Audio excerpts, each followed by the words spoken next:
방금 소개받은 한국장애인단체 총연합회 정책실장 이용석입니다. 우선 이번 주의 코로나2가 극성인 상황에서도 이런 자리를 마련해 주신 제협회 관계자분들께 대단히 감사의 말씀을 드리고요. 실은 이번 주에 제가 토론회가 3개가 잡혔는데 유일하게 살아남은 토론회가 지금 이 RI 재활대예요. 그래서 또 반갑게도 제5차 장애인정책 종합계획에 대한 중간평가를 하신다고 해서 대신 반가웠습니다. 그 이유는 첫 번째는 저희가 이 제5차 장애인정책 종합계획 이전에 시작하기 전에 5차 종합계획에 대한 장애계에 바라는 그 정책들을 모아서 정부의 의견을 개진했던 기억이 나서 그렇거든요. 그 당시에 그 30개가 넘는 단체들이 모여서 장애인 공동대응 네트워크를 형성했고, 그 당시에 문재인 정부가 바로 출범하자마자 문재인 정부가 그 당시에 걸었던 공약들하고, 그 다음에 제5차 장애인 정책 종합계획에 포함되어야 될 장애인 정책들을 의견을 냈습니다. 당시에 현재 지금 시행되고 있는 종합계획에 포함된 수렴된 비율이 약 한 35% 정도 됐던 걸로 기억이 납니다. 그래서 저 역시 거기에 참여했기 때문에 꾸준하게 그 종합계획에 대한 문제점들이나 아니면 모니터링을 계속 해왔어서 이번 RI가 중간평가를 하는 토론회를 마련한다고 해서 어쩌면 저도 여기에 한마디 거둘 수 있지 않을까 내심 기대했는데 저를 불러주셔서 대단히 감사의 말씀을 드리겠습니다. 우선 방금 발제자 교수님께서 말씀하신 것처럼 제1차 장애인 정책 종합계획을 비롯해서 지금까지 이렇게 약 20년, 20년이 넘는 동안 우리나라 장애인 정책의 대부분이 아마 장애인 정책 종합계획을 통해서 이루어졌다고 보면 되거든요. 그래서 1차 때에는 뭐 장애인 복지 선진화를 위한 법과 제도 등 기본적인 인프라 구축이 우선 그때 당시에 이제 추진되었다고 기억이 되고요. 당시에 이제 장애 범주 확대, 그리고 이제 복지, 교육, 고용 등 관련 제도의 기본적인 체계가 그 당시에 이제 부분적이나마 갖춰졌다고 생각이 들어요. 그런데 당시나 지금이나 마찬가지로 그 당시에도 관주도의 복지 계획이어서 유형별 특성인에 따른 세부 추진 계획이 좀 미흡했다는 그 당시에 지적이 있었고요. 그래서 보면은 어찌 보면 지금까지 장애인 정책 종합계획 내에서 제 3차 장애인 정책 종합계획 당시에 지금 현재 우리가 많이 논의하고 있는 대부분의 장애인 정책들이 그 당시에 시작이 됐던 것 같아요. 첫 번째는 장애인 연금이 그렇고요.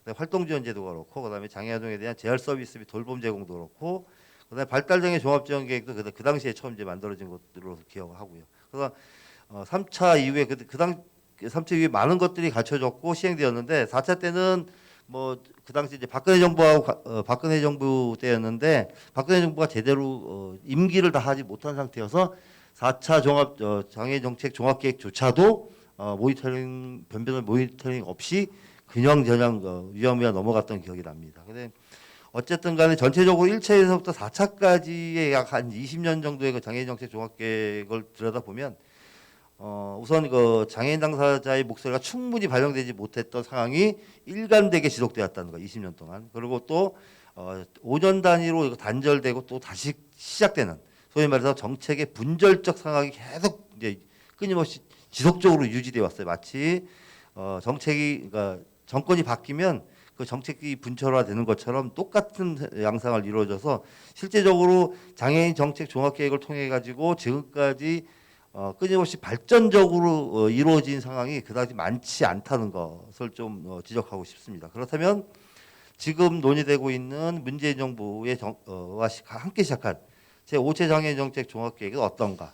저희 당시 그러니까 저희가 요거와 마찬가지로 시작할 때 작년도에 2019년도 6월 정도에 이제 그 공동대응 네트워크 이름으로 문재인 정부 3년 장애인 정책 공약 중간 평가를 발표했던 기억이 납니다. 그 당시에 문재인 정부가 내건 장애인 관련돼 있는 정책 공약의 대부분이 제5차 장애인 정책 종합계획 안에 수렴돼 있어서 요걸 먼저 이렇게 잠깐 말씀을 드리겠습니다. 그 당시에 저희가 이거 점검하면서 완료, 진행, 미진행, 뭐 기타 요 네 단계로 지금 분류했었는데요. 당시에 그 기자회견을 통해서 장애인 그 정책이 매우 이제 낙제점을 받았다고 저희가 그 기자회견을 했던 기억이 납니다. 당시에 장애 관련 구역 14개를 저희가 이제 꼼꼼히 챙겼는데 당시 보면 진행 중에 하나였고요. 우려 진행이 10개, 그다음에 미이행이 하나, 그다음에 평가 불가한 게 2가지. 그래서 총 14가지를 발표를 했습니다. 그다음에 평가 불가는 이제 사회복지 보육, 요양, 장애복지 공공 의료, 사회 서비스 관련되어 있는 그 내용이 평가 불가였었고요.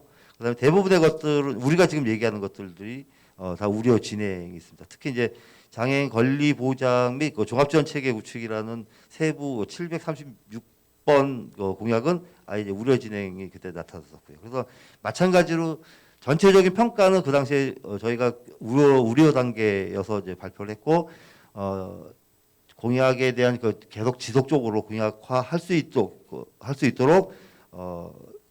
의견을 냈던 기억이 납니다. 그렇다면 이번에 그 재활협회에서 만들어낸 평가는 어떤지 한번 잠깐 제가 훑어봤는데요. 전체적인 척도는 이제 비교적 무난해 보였습니다. 4점 만점에 이제 전문가들이 2.84, 그다음에 이용자가 이제 2.49 정도 척도를 나타내는데 이건 이제 평균을 따지다 보면 두 분류가 비슷한 점수가 나온 것 같은데 과제별로 보면은 편차가 큰 것들이 몇 가지가 있어요. 특히 이제 탈시설의 같은 경우에는 전문가 입단이 1.67 그리고 장애인 권리보장법 제정에 대해서는 1.50을 줘서 현재 이 과제들이 제대로 이행되지 않고 있다는 점을 분명히 짚었고요.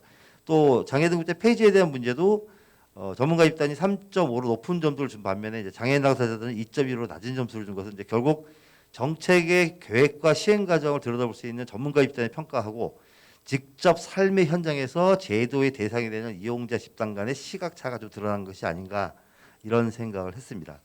특히 저 역시도 좀 이해할 수 없었던 것들이 하나 있었는데요. 그것이 뭐냐면은 맞춤형 종합지원 체계라는 건데 저는 그 의미를 지금도 잘 모르겠어요. 그나마 제가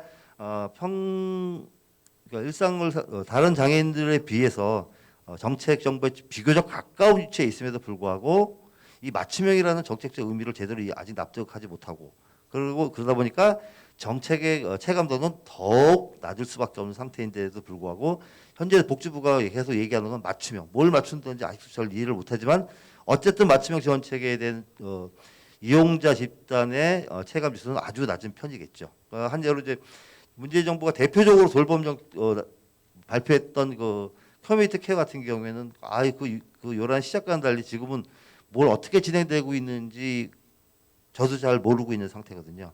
그리고 또 한 가지는 장애인 건강권법 같은 경우에는 건강주치제도는 여전히 지금 2차 시범 사업 계속 지금 1년, 2년째 지금 시범 사업만 진행되고 있는 상태고요.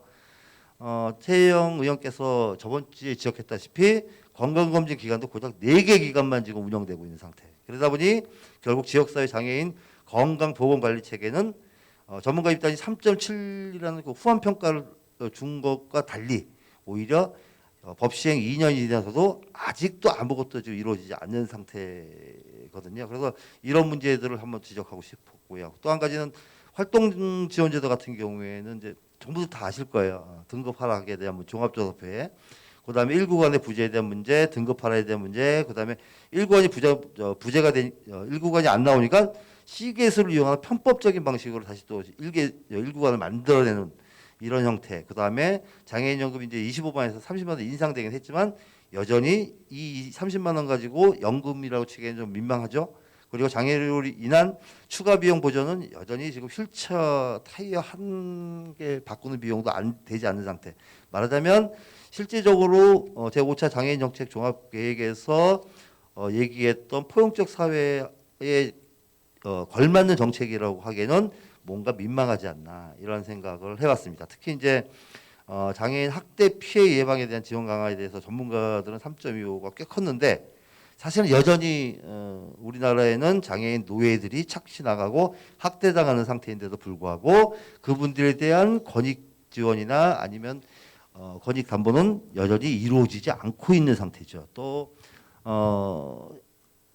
전문가 입장에서 4점의 높은 평가, 만점을 주었던 정신장애 사회통합 지원은 어떤 정책이 있는지 저는 기억할 수 없거든요. 그래서 좀 어리둥절했습니다. 그래서 그다음에 또 장애인 재난안전 지원에 대한 경우에는 거의 낙제점이죠.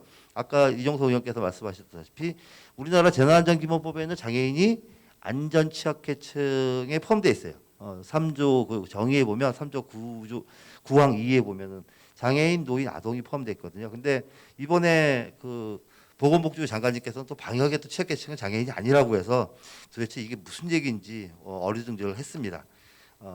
장애인이 방역에 취약계층이든 아니든 상관없이 장애인들이 방역이나 재난에 취약한 계층이라는 것은 누구나 알 수 있는 상황이거든요. 그럼에도 불구하고 보건복지부 장관의 어제와 같은 발언은 장애인 당사자들을 정책에서 배제한 이후에 거기에 그 질의 왜 배제했냐는 질문에 대한 그저 변명에 지나지 않는다 이런 생각이 들어서 조금 안타까웠습니다. 그래서 저는 이번 그 제5차 장애인 정책 종합 계획의 중간 평가가 제대로 이루어져야 된다고 생각은 하지만 남은 2년 동안 과연 현재 이 평점에서 뭐가 나아질 수 있을 것인지 사실 의문을 갖고 있습니다. 특히 이제 장애인 권리보장법 같은 경우에는 문재인 정부의 1호 공약이기도 했고요.